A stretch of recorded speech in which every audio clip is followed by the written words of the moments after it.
திரு நின்ற ஊர் 108 திவ்ய தேசத்துல 58வது திவ்ய தேசம் சென்னையில உள்ள 6 திவ்ய தேசங்கள்ல ஒண்ணு.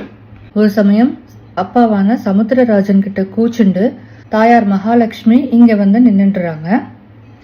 சமுத்திரராஜன் பின்னாடியே வந்து எவ்வளவோ சமாதானம் சொல்லி கூப்பிட்டு பாக்குறார். ஆனா தாயார் சமாதானம் ஆகல. உடனே சமுத்திரராஜன் வைகுண்டம் போய் பெருமாள் கிட்ட ஹெல்ப் கேட்கிறார். பெருமாளும் நீ முன்னாடி போ, நான் பின்னாடி வரேன்னு சொல்லி அனுப்புறார். உடனே சமுத்திரராஜனும் தாயார்கிட்ட வந்து என்னை பெற்ற தாயே அப்படின்னு சொல்லி கூப்பிடுறார். பின்னாடியே பெருமாளும் வந்து கூப்பிடுறார். அதனால மகாலட்சுமி சமாதானம் ஆகி வைகுண்டம் செல்கிறார். பக்தனுக்கு இறங்கி வந்த பெருமாள் ஆனதுனால இந்த பெருமாளுக்கு பக்தவத்சல பெருமாள்னு பேரு. சமுத்திரராஜன் என்னை பெற்ற தாயே அப்படின்னு கூப்பிட்டதுனால இங்க இருக்கிற தாயார் பெயர் என்னை பெற்ற தாயார் அப்படிங்கிற பேராச்சு. இன்னொரு சமயம் பல திவ்ய தேசங்கள்லயும் மங்களாசாசனம் பண்ணிட்டு வந்த திருமங்கையாழ்வார் இந்த தலம் வழியா போறப்போ இந்த பெருமாளை மங்களாசாசனம் பண்ணல. உடனே தாயார் பெருமாள் கிட்ட அவர்கிட்ட இருந்து பாசுரம் வாங்கிட்டு வாங்கோ அப்படின்னு சொல்லி அனுப்புறார்.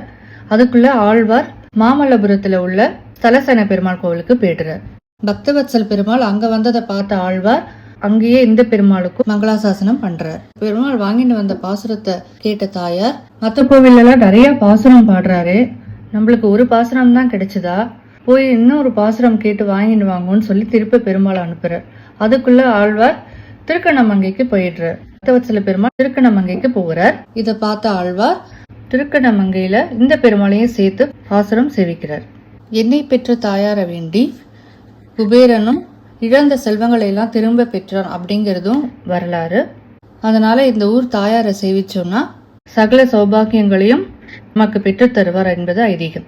கோவிலுக்கு எதிர்த்தா மாதிரி தனியா ஆஞ்சநேயர் சன்னதி இருக்கு. கோவிலுக்கு பின்னாடி ஏரிகாத்த ராமர் கோவில் இருக்க.